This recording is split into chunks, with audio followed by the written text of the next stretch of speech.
right. So this is a placemat. This is what we use for mat training. We prefer the raised cuts because it gives them a really good picture of whether they're on or off. If they have like a leg hanging off, it's really easy for them to tell, as opposed to a blanket or a bed. It might be a little bit more difficult for them to discern where the end of the blanket is versus where the end of the mat is. To note, you absolutely can use a blanket or a towel or a dog bed. Just make sure that it doesn't look like anything that you just always have laying around or down on the ground. We want it so that whenever we put our placemat on the ground, the dog immediately will magnetize to it and lay down, just like so. And Messi always has to do this. It helps him relax. I don't mind that he does it. It's very silly and cute.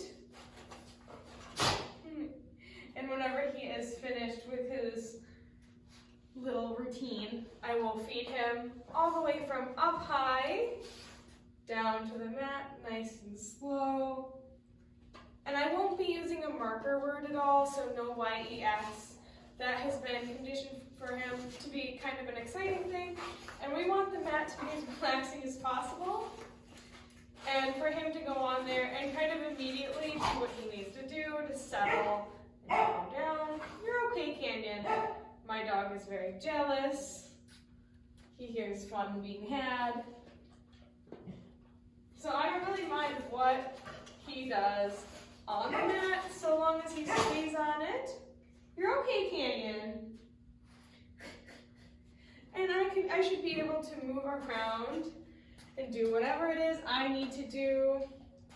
The mat is really nice for when you just want to do dishes and he really wants to be a part of it, but you don't want him underfoot. You can just give him a mat, a place to lay down, and do whatever he needs to do in a confined spot. Whoops, he's going off. Yeah, and he does like to dig on it sometimes. If you don't find that appropriate, you can always release him off and put him back on. But for some dogs, this is a natural part in them trying to calm down. And you'll see he does actually know to stay on it. He just likes to mess around on it. Which he's never been fully destructive on it, so whatever you need to do to relax, huh, buddy? Yeah, good shake.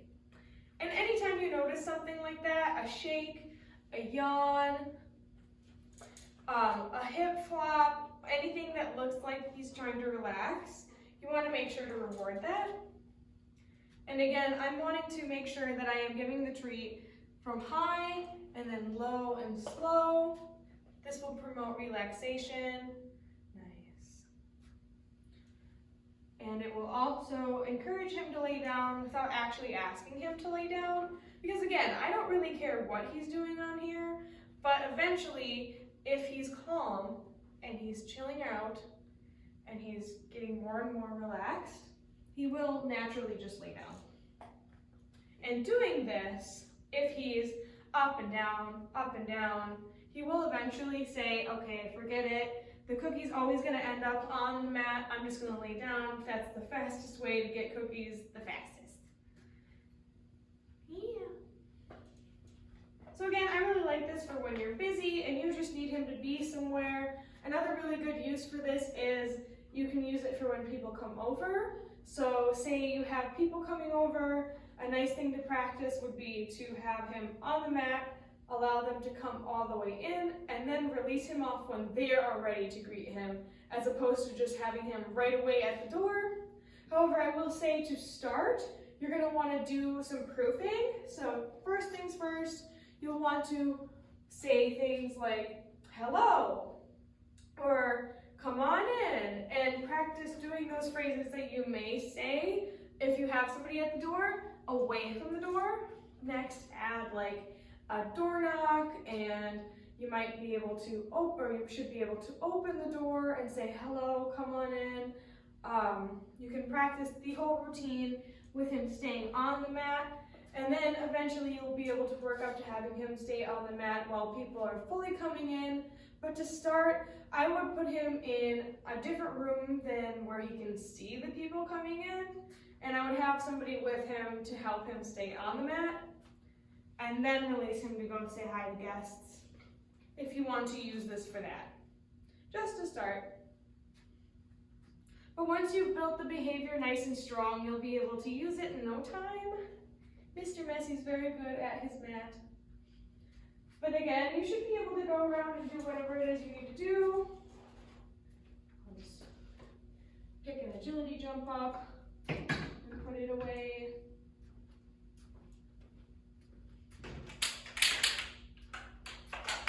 Clean up a little bit.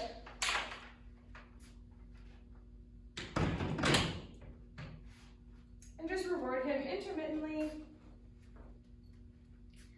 A nice way to practice this is to have him set up on his mat while you're watching TV and you're relaxing and the lights are dim and everything's set up to where you would want to relax.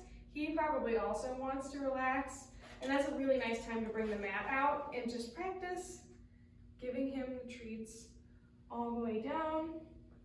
This will build value for the mat over time, and you'll notice he probably will immediately want to hop on it whenever you put one down right away, just because he's like, that's the cookie place. Where would I ever want to be other than the cookie place? Whenever I'm on the mat, I get to eat lots of cookies. It's very nice.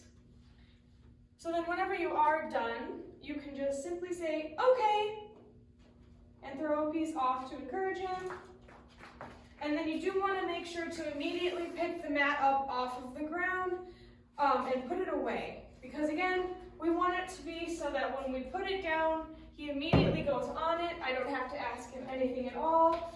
And then the problem is if you keep it on the ground all the time, he may not know that, and you may lose a little bit of the behavior. You may see him getting off of it a lot when you want him to stay on it.